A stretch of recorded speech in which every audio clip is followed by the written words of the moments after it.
AGS நண்பர்கள் எல்லாருக்கும் வணக்கம். இன்றைக்கி நம்ம என்ன பார்க்கலான்னு பார்த்தீங்கன்னா, இந்திய பொருளாதாரத்தின் இயல்புகள். சரிங்களா? இந்த டாப்பிக்லேயும் இதுக்கு முன்னாடி டிஎன்பிசி எக்ஸாம்ஸில் என்ன மாதிரி கொஷின்ஸ்லாம் கேட்டிருக்காங்க அப்படின்னு சொல்லிட்டு நம்ம ப்ரீவியஸ் இயர் கொஷின்ஸ் பார்க்கலாம்.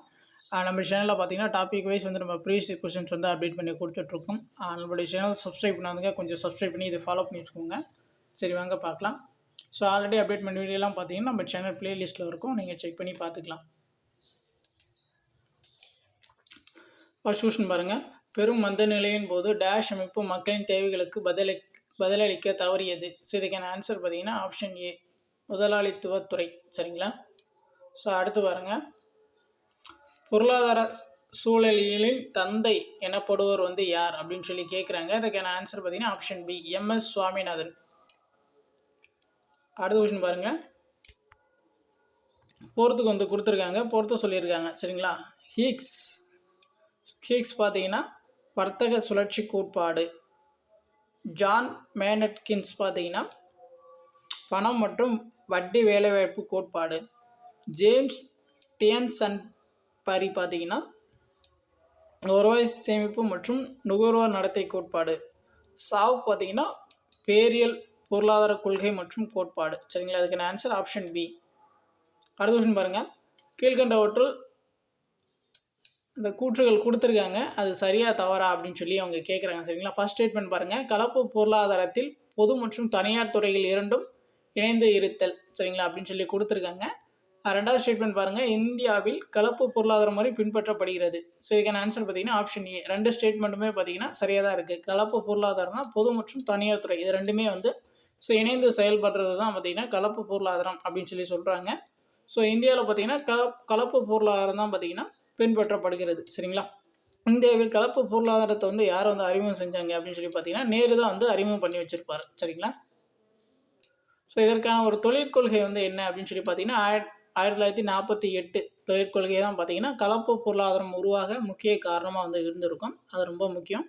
ஸோ எந்த தொழிற்கொள்கையின் மூலம் கலப்பு பொருளாதாரம் இந்தியாவில் கொண்டு வரப்பட்டது அப்படின்னு சொல்லி கேட்கலாம். ஸோ தொழிற்கொள்கை 1948. சரிங்களா? அடுத்து பாருங்கள். ஸோ எந்த தொழிற்கொள்கையானது இந்தியாவில் எம்ஆர்டிபி 1969 சட்டத்தை ஒழித்தது அப்படின்னு சொல்லி கேட்குறாங்க. அதுக்கான ஆன்சர் ஆப்ஷன் ஏ, 1991ஆம் ஆண்டிற்கான தொழிற்கொள்கை. அடுத்து பாருங்கள்.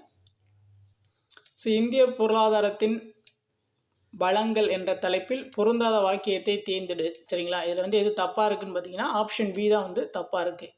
தொழில்துறை முக்கிய பங்கு வகிக்கிறது. சரிங்களா? மற்றது எல்லாமே பார்த்தீங்கன்னா சரியாக இருக்குது, பார்த்துக்கோங்க. அடுத்து பாருங்கள். பொறுத்த சொல்லியிருக்காங்க. எம்என் ராய் பார்த்தீங்கன்னா மக்கள் திட்டம். நாராயண் பார்த்தீங்கன்னா காந்திய திட்டம். 8 தொழிலதிபர்கள் பார்த்தீங்கன்னா பாம்பாய் திட்டம். சரிங்களா? இதுக்கான ஆன்சர் ஆப்ஷன் பி. அடுத்து பாருங்கள். ஸோ 1940 பம்பாய் திட்டத்தை வழங்கியவர்கள் யார் அப்படின்னு சொல்லி கேட்குறாங்க. ஸோ இதுக்கான ஆன்சர் ஆப்ஷன் டி, 8 முன்னணி தொழில் அதிபர்கள். சரிங்களா? அடுத்து பாருங்கள். டேஷ் அமைப்பானது கார்ல் மார்க்ஸ் கொள்கையை முழுவதுமாக உள்ளடக்கியது. இதுக்கான ஆன்சர் ஆப்ஷன் ஏ, சமதர்ம பொருளாதாரம். அடுத்து பாருங்கள். 1944 காந்திய திட்டத்தை உருவாக்கியவர் யார் அப்படின்னு சொல்லி கேட்குறாங்க. அதுக்கான ஆன்சர் பார்த்தீங்கன்னா சி, ஷீமன் நாராயண். சரிங்களா? Option C. அடுத்து பாருங்கள். பொது உடைமை அறிக்கை என்னும் நூலை எழுதியவர்கள் யார் அப்படின்னு சொல்லி கேட்குறாங்க. அதுக்கான ஆன்சர் பார்த்தீங்கன்னா ஆப்ஷன் சி, கார்ல் மார்க்ஸ் மற்றும் ஃப்ரெட்ரிக் எங்கல்ஸ். இவங்க 2 பேரும் தான் பார்த்தீங்கன்னா பொது உடைமை அறிக்கை அப்படின்னு சொல்லிட்டு ஒரு நூலை எழுதியிருப்பாங்க. அடுத்து பாருங்கள். கூற்று காரணம் கொடுத்துருக்காங்க. கூற்று பாருங்கள். 1929 பிற்பகுதியில் உருவான உலகளாவிய மந்த நிலை இந்தியாவையும் பாதித்தது அப்படின்னு சொல்லி கொடுத்துருக்காங்க. காரணம் பார்த்தீங்கன்னா குறிப்பாக விவசாய பொருட்களின் விலைகளில் மிக கடுமையான வீழ்ச்சி மற்றும் ஒட்டுமொத்த ஏற்றுமதி சார்ந்த காலனித்துவ பொருளாதாரத்தில் பெரும் நெருக்கடியை கொண்டு வந்தது. சரிங்களா? ஸோ இதுக்கான ஆன்சர் பார்த்தீங்கன்னா ஆப்ஷன் பி, கூற்று காரணம் ரெண்டுமே சரியான விளக்கம். அடுத்து பாருங்கள். சர்வோதய திட்டம் எவரால் உருவாக்கப்பட்டது? இதுக்கான answer option A, Jayaprakash Narayanan. அடுத்து பாருங்கள். ஸோ இந்தியாவில் 5 ஆண்டு திட்டங்கள் வாயிலாக பொருளாதார திட்டமிடலை மேற்கொள்ளும் முறை எங்கிருந்து தருவிக்கப்பட்டது? எங்கேருந்து வாங்கினாங்க இந்த 5 ஆண்டு திட்ட முறைகள் அப்படின்னு சொல்லி கேட்குறாங்க. இதுக்கான ஆன்சர் பார்த்தீங்கன்னா ஆப்ஷன் சி, முந்தைய சோவியத் ரஷ்யா. அடுத்து பாருங்கள். பொருளாதார சரிவின் அறிகுறிகள் என்னென்ன அப்படின்னு சொல்லி கேட்குறாங்க. இதில் பார்த்தீங்கன்னா எல்லாமே வந்து வரும் சரிங்களா. என்னென்னு பார்த்தீங்கன்னா உயரும் கூலி, உயரும் வேலையின்மை, விரைவான தொழில் வளர்ச்சி, நிலையான அரசியல் சூழல் சரிங்களா. அடுத்து பாருங்கள், பொருளாதார முன்னேற்றத்தை கணிக்க சிறந்த காரணியாக திகழ்வது. இதுக்கான ஆன்சர் பார்த்தீங்கன்னா ஆப்ஷன் டி, வாழ்க்கை தரம் உயருதல். அடுத்து பாருங்கள், பின்வரும் கூற்றுகளில் இந்திய பொருளாதாரத்திற்கு பொருத்தமானது வந்து எது அப்படின்னு சொல்லி கேட்குறாங்க. என்னன்னு பார்த்தீங்கன்னா ஃபஸ்ட்டு பாயிண்ட் மட்டும் வரும் சரிங்களா. இந்திய பொருளாதாரம் வந்து கலப்பு பொருளாதாரம் சரிங்களா. மற்ற பாயிண்ட்ஸ்லாம் வந்து தப்பாக இருக்குது, ஆப்ஷன் ஏ.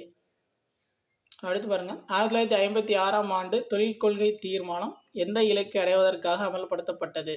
இதுக்கான ஆன்சர் பார்த்தீங்கன்னா ஆப்ஷன் பி, சமத்துவம். அடுத்து பாருங்கள், கலப்பு பொருளாதாரம் டேஷ் குறிக்கிறது. இதுக்கான ஆன்சர் பார்த்தீங்கன்னா ஆப்ஷன் பி, பொது மற்றும் தனியார் துறைகள் இணைந்து செயல்படுதல். அதுதான் பார்த்தீங்கன்னா கலப்பு பொருளாதாரம் அப்படின்னு சொல்லி சொல்லுவாங்க. அடுத்து பாருங்கள், பொருளாதாரத்தில் சுயசார்பு என்ற சொல் டேஷை குறிக்கிறது. இதுக்கான ஆன்சர் ஆப்ஷன் டி, சமூக பொருளாதார திறன். அடுத்து பாருங்கள், இந்தியாவில் நகரமயமாக்கல் துரிதமாக காணப்பட்ட காலம். இதுக்கான ஆன்சர் ஆப்ஷன் சி, 1961க்கு பிறகு. அடுத்து பாருங்கள், இந்திய அரசு முதல் தொழிற்கொள்கையை அறிவித்த ஆண்டு 1948 ஏப்ரல் 6. அடுத்து பாருங்கள், ஸ்டேட்மெண்ட் வந்து 2 ஸ்டேட்மெண்ட் வந்து கொடுத்துருக்காங்க. ஃபர்ஸ்ட் ஸ்டேட்மெண்ட் பாருங்கள், காங்கிரஸின் பழைய தலைவர்கள் பிரிட்டிஷ் அரசாங்கத்தின் அழிவு காரணமாக பொருளாதார கொள்கையை அறிந்திருந்தனர். இந்த 2வது ஸ்டேட்மெண்ட் பாருங்கள், தாதாபாய் நவ்ரோஜி, ரமேஷ் சந்திரதத், டி.இ. வட்சா மற்றும் பலர் பிரிட்டிஷ் அரசின் இந்திய பொருளாதார எதிர்ப்பு கொள்கையை பாராட்டியுள்ளனர். இதுக்கான ஆன்சர் பார்த்தீங்கன்னா ஃபஸ்ட்டு ஸ்டேட்மெண்ட் மட்டும்தான் வந்து சரி, 2வது ஸ்டேட்மெண்ட் பார்த்தீங்கன்னா தவறு. அடுத்து பாருங்கள், காந்திய மாதிரியானது இந்தியாவில் பொருளாதார திட்டமிடலின் மிக முக்கியமான துறையாக டாஸை சீர்திருத்துவதை நோக்கமாக கொண்டுள்ளது. இதுக்கான ஆன்சர் ஆப்ஷன் ஏ, விவசாயத்துறை. அடுத்து பாருங்கள், இந்திய அரசு புதிய தொழில் கொள்கையை அறிவித்த நாள். இதுக்கான ஆன்சர் ஆப்ஷன் ஏ, ஜூலை 24, 1991 வந்து அறிவிச்சிருப்பாங்க. யார் வந்து அறிவிச்சிருப்பாங்கன்னு பார்த்தீங்கன்னா அப்போது வந்து பிரதமராக இருந்தது வந்து நரசிம்ம ராவ் சரிங்களா. அப்போ அவர் தான் வந்து அறிவிச்சிருப்பார். அப்போ வந்து நிதியமைச்சராக இருந்தது பார்த்திங்கன்னா மன்மோகன் சிங் சரிங்களா. இந்த 2 பேரும் வந்து ரொம்ப முக்கியம், மன்மோகன் சிங், நரசிம்ம ராவ் சரிங்களா. நரசிம்ம ராவ் வந்து அப்போ பிரதமராக இருந்திருப்பார், நிதியமைச்சராக வந்து மன்மோகன் சிங் வந்து இருந்திருப்பார் சரிங்களா. அந்த மன்மோகன் சிங்கை தான் பார்த்திங்கன்னா இந்தியாவுடைய பொருளாதார கொள்கையின் தந்தை அப்படின்னு சொல்லிட்டு சொல்லுவாங்க. அடுத்து பாருங்கள், இந்தியாவின் திட்டமிடலுக்கான வரைபடங்கள் முதலில் எந்த பொறியியல் நிர்வாகியிடமிருந்து வந்தன. இதுக்கான ஆன்சர் பார்த்திங்கன்னா ஆப்ஷன் ஏ, எம் விஸ்வேஸ்வரய்யா. அவர் தான் பார்த்திங்கன்னா ஒரு புக்கு வந்து எழுதியிருப்பார், ஒரு புக்கு சரிங்களா. அதிலிருந்து இந்தியாவுக்கான திட்டமிடலை வந்து நேரு வந்து எடுத்திருப்பார். திட்டமிட்ட இந்திய பொருளாதாரம் அப்படின்னு சொல்லிட்டு ஒரு புக்கை வந்து எம் விஸ்வேஸ்வரய்யா எழுதியிருப்பார். அந்த புக்கில் இருந்து 5 ஆண்டு திட்ட முறைகள் வந்து நேரு வந்து ரெஃபர் பண்ணியிருப்பார். அடுத்து பாருங்கள், இலக்க முறை பொருளாதாரத்தில் இந்தியா ஓர் உலகளாவிய போட்டியாளராகும் என கூறியவர் வந்து சுந்தர் பிச்சை, ஆப்ஷன் சி. அடுத்து பாருங்கள், 2 முற்றிலும் வேறுபட்ட தன்மைகளை தொடர்புபடுத்தி குறிப்பது எவ்வாறு குறிப்பிடப்படுகிறது. இதுக்கான ஆன்சர் ஆப்ஷன் சி, இரட்டைத்தன்மை. அடுத்து பாருங்கள், பொருளாதார வளர்ச்சி நீடித்து நிலையானதாக இருக்க வேண்டுமானால் எதை தொடர்ந்து காத்து பேண வேண்டும். இதுக்கான ஆன்சர் வந்து ஆப்ஷன் டி, சுற்றுச்சூழல். அவ்வளோதான், இந்த டாப்பிக்கில் இருந்து கேட்ட கொஷின்ஸ் வந்து பார்த்தாச்சு. உங்களுக்கு வேறு ஏதாச்சும் டவுட் இருந்துச்சுன்னா நீங்கள் வந்து கமெண்ட் பண்ணுங்கள், நம்ம வந்து ரெஸ்பான்ஸ் பண்ணுவோம். இப்போ தான் வந்து நம்ம சேனல் ஃபஸ்ட் டைம் பார்க்குறீங்கன்னா கொஞ்சம் சப்ஸ்கிரைப் பண்ணுங்கள், சப்போர்ட் பண்ணுங்கள், ஃப்ரெண்ட்ஸ்க்கு வந்து ஷேர் பண்ணுங்கள். தேங்க்யூ.